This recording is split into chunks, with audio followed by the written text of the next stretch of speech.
But we're going to turn that energy back up now. I'm going to be hosting this one, and I should have gave you a brief earlier, but we're also going to be doing a live Q&A. So there was a mic coming around, and I am going to host a live podcast episode right now. So we're treating this like it's a live, like TV performance, all right? So picture your favorite team just won on TV, your favorite football team. Your favorite football team just won the cup, right? Okay, how are you reacting? Yeah! Right? I don't know what they do in Czech Republic, what they love, but picture like the best thing ever just freaking happened, okay? That's the energy going into this. This is the live show. And if you do have any questions, I'll give you some background. We'll talk robotic hands a little bit too. I know I had a bunch of people earlier with me asking loads of questions. So I don't know where the mic is. It will be around. It's over there, okay? So just wave if you have any questions, and we will get to you. But while we do that, I think also there'll be a QR code on the screen. I'm going to give you a bit of my background. So first of all, welcome everybody at Futureport Youth. Welcome to Tilly Talks Tech Live. We are live to you from Prague and to everybody online as well. Welcome. And I just started this podcast literally a couple months ago. We have the 4th episode airing today at 4 p.m. So you can check it out on Spotify, but you guys didn't agree to this, but you are here and you're going to be in an episode which is streamed everywhere to like over followers of 1 million. So I hope that's okay. I might have to see some people to sign some things later. Cool. He agrees. He's fine. We're good to go. But I thought I'd start with a little background on me. So the first question I always get is how I lost my hands, right?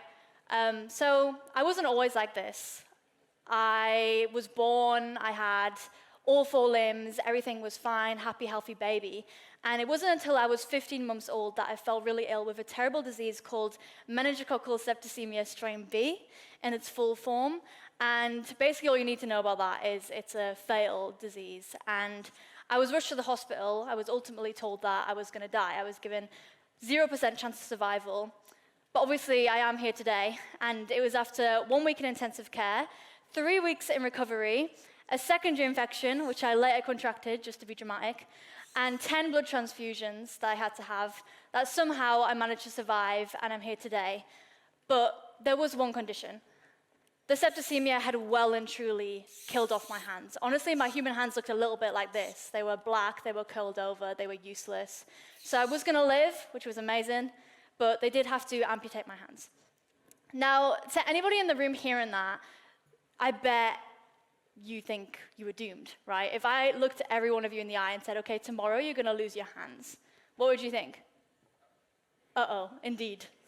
You think, what you do with your hands every single day, how am I going to cope now? And that was definitely a thought, 100% that was a thought. But ultimately, I had a second chance at life, and what is available to us in this day and age is incredible technology.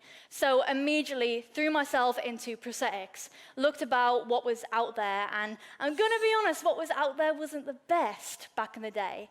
And I've been wearing prosthetics. I'm just turned 20 a couple of weeks ago, so I've been wearing them since I was about 2 years old. So as you can imagine, I've seen a lot over the years, and my first arm resembled something like a hook. It was like a tube, and it had fingers that were kind of prongs tied together by elastic bands. And the way I would move it is I would basically move my upper body in a harness, which would pull on strings and make this hand go sort of left and right in a pinching motion.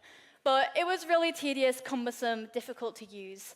I then went private and got these really high-definition silicone, super realistic-looking hands that I quite honestly would put in a drawer somewhere, forget where I put them, open that drawer up, and get a fright. Like, they looked that real. It was like somebody's human dismembered arm was sat in my drawer.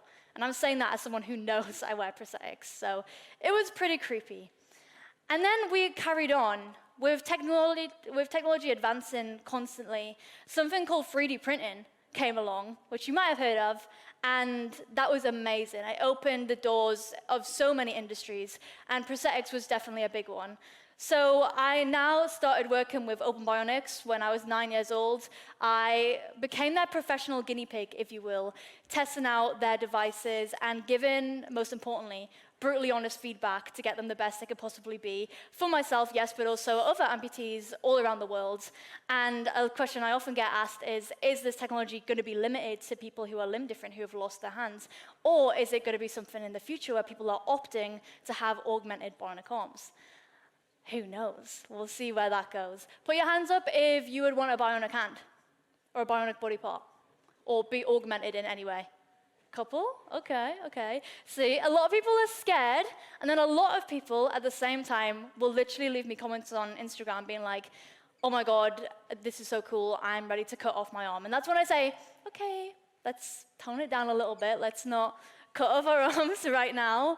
But it's interesting, the sort of shift. So I've been working to develop this technology for about a decade now, which is pretty crazy. And this is the latest model that we have here today. So if anybody has any questions about the robotic side of things, how they work, or anything like that, I'm an open book today. And yeah, you can ask those questions. So I don't know if we want to put the QR code on the screen, or if there's any questions in the crowd now. Where? Here. Here. Hi. I wanted to ask, can you move your fingers individually, or is it the whole hand closes and opens? Yeah, so you can move them individually. They work in sets, multi-grip, so that's what they call these, multi-grip bionic arms. So yeah, you can grasp the full hand, but I can also, using the same muscle, do a one finger like that, or a point, and yeah, you can cycle through it all like that. So you can pick any, there's an app, and there are 30 plus grip modes on the app where you can drag and drop what you're gonna use for the day. They even just made rock, paper, scissors on there. So I can finally play rock, paper, scissors, which is a big win for me. So yeah, you can do individual fingers, but you have to sort of like cycle through a menu system, and that's kind of how it works. Because it's only two muscles that control the whole hand, you need to close, open, and then to change the grip mode and do something else, I open all the way. Now when I squeeze, you'll see two fingers go down. So it's kind of like a menu system, and it works like that. I feel very articulate right now, like I'm, what do you call it, conducting. But yeah, I hope that answers your question. I can't see you anymore. Just quickly, sorry, really quick. Ask, does it also, like, how does it control? Does it sense what your, like, when to muscle flex and release, or how does it work? Yeah, so these are muscle operated. A lot of people think they're mind controlled, not quite yet, but it's basically these two sensors here. You can see these rectangles. They're the sensors, so they're basically picking up on the electrical signals of my arm, my organic muscles that I have. So it's basically squeeze to close, flex to open, and actually the best way to describe that, it's like if you were to flop your wrist forward and up, it's that muscle, yeah, exactly like that. So it is that muscle that I'm triggering that I still actually have in my hand, or my arm, because I don't have a hand, surprise. But yeah, it's that muscle, like that. No worries. Anyone? Ah! If you want that the people in the stream hear the questions, you have to repeat it, or the people have to come. Okay, okay. Guys, he asked how does it work for everybody when I'm editing this. Okay, who is that? Yes. How much for the arms? How much for the arms? So, why, do you want one? So they're free on the NHS, which is a great thing. They're also free for children in France, and we're trying to tackle these, medical systems to try and get them cheaper and accessible. But at the minute, if you were to go privately, they're about 20 grand. English pounds. I don't know how much that is in Czech. Next? Here.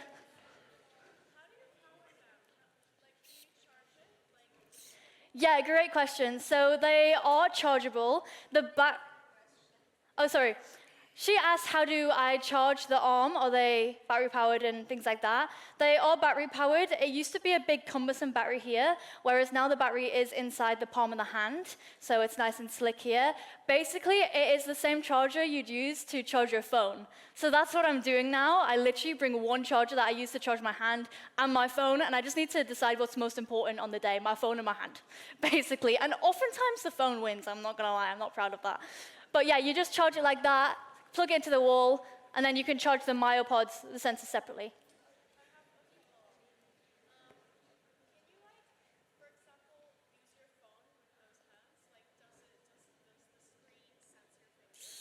Yeah.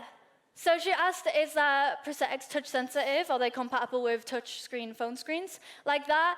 These ones that I'm testing at the minute, I'm still just testing, so these are prototypes, but the actual one on the market, which you'd pay 20 grand for, yes, they will be touch sensitive. They tend to work better on Androids, but we're working on Apple as well.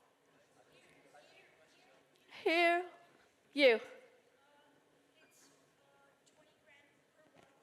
For one arm, yeah.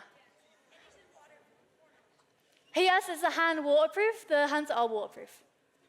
So that's good. Yes. The charging and battery, how long is working for one battery? How long does the battery last when you charge it? I usually charge it overnight, and it'll last like the full day, so that's how I usually do it, like overnight. And then the Myopods work a lot longer, but I tend to do that overnight, and you can get a full charge within like 3 hours, so it's not necessary that you need to do it overnight, but I find it's better just to plug them in and trust. Thank you. So I wanted to ask you, do you think that people in the future would like to become like all cyborgs and all augmented, or do you think that people would stay like more in the mindset that no, this is not natural, you don't need it like medically? Yeah, so she asked, do I think that everybody will want to be cyborgs in the future, or will they be like, no, this isn't natural, and like you need to be an amputee to want to get them? In my experience, people are pretty keen, which I don't know if that's a good thing or a bad thing, because obviously the human body is great and perfect as it is. There's no need to be doing all of this. But I do find myself in very tech-infused, tech-optimist spaces, in which case everybody is all too keen to turn into a robot themselves. And I know you have your own little cyborg abilities going on. I see you every year. So, of course, I know some people, like us, are down for that. But I wouldn't say the majority is, unless I'm wrong. But I wouldn't say it's the majority, but a good couple. Yes. Yeah. Do you get like the phantom itches? I heard that someone gets amputated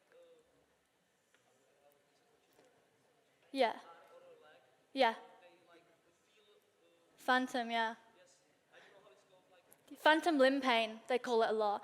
So he asked me if I get like phantom itches, phantom limb pain. For people who don't know what that is, it's when you're an amputee but you still feel your fingers. And it's not the best experience because a lot of the time you'll be really itchy for a limb that isn't there. So imagine you're like super, super duper itchy, but the scratch, the place to itch doesn't even exist. Your brain gets really confused sometimes. So you're physically incapable of scratching that itch. So it drives a lot of people mad, as you can imagine. Thankfully for me, I don't get that. I've never had like pain or itches. However, I do very much feel my fingers. And I don't know why, because I have no memory of having hands. I think maybe TMI, but they tie the nerve endings and things down. So I don't know if that has something to do with it. But even when I'm not wearing the hands, I still sort of like gesture like this because it feels natural. And sometimes before my bionic hands, like if I was with my friends and we were taking a selfie, I would automatically do this. What do you think this is? Peace sign, yeah. Yeah. So to me, I was like, that's so obviously a peace sign. And then I realized, oh wait, there's no fingers. Like I'm just waving my arm around like a freak. What's going on? So it was really cool to be able to look down and actually do a peace sign and see that for the first time. So I still feel my fingers in that regard, but not to the extent where I'm getting pain or itches or anything like that. Yes. That's a great question. He asked, how is it held on my arm? Like, how does it stay on? I have no idea. Quite frankly, I have no idea. The socket is made perfectly for each person. It's a whole process. I'm currently getting through the casting process for my next one, but I think it's just made so perfectly, and the socket is 3D printed, so it's very flexible. You go through a couple of trials, and yeah, you'll notice like there's no wires or anything. You literally just slot it in. It works almost immediately, and it just doesn't come off for some odd reason. I actually have my dad. Dad, do you want to come and demonstrate? Round of applause for my dad, real quick, guys.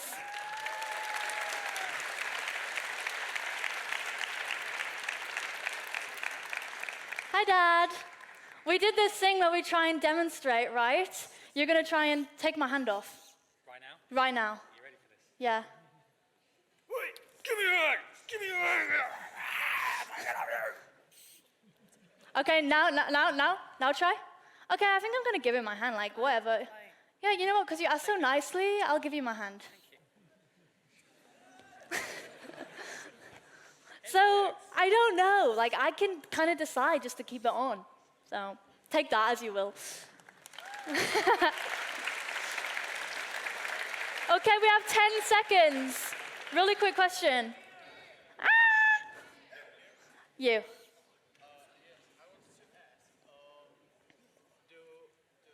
Organization or corporation that is producing these prosthetics, is it also a main for like a more direct connection with the nerves and neurological systems in the body, so you can actually maybe even feel things? Yeah, that's a great question. He asked about whether the company I'm working with are working with like neurotech, so you can get those like impulses and senses back, right? And whether that's involved. It's actually not right now. Definitely, I'm sure the R&D department would love to explore it and probably are researching it. But as of right now, they're completely muscle operated just with these muscle sensors because they work so well. And it means it's a non-invasive procedure. You're not having to get anybody in your brain or hacking that. So that's pretty good. And it also means it's super easy for kids to learn. And it's a great like starter arm. I mean, you can see how articulate I am with them. Just the muscle sensors. So imagine what it would be like with the brain. It'll be absolutely insane. A lot of people think they are brain controls because of how well they work. But yeah, currently these ones are literally just these two muscle sensors. Thank you so much, guys, for taking part. Can we have another scream?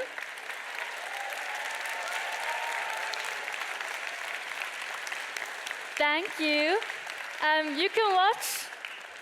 You can watch this episode of Tilly Talks Tech on Spotify and all platforms on Open Bionics' YouTube channel. And if you have any more questions, leave it in the comments there and I'll do a part 2 and we'll get all of them answered.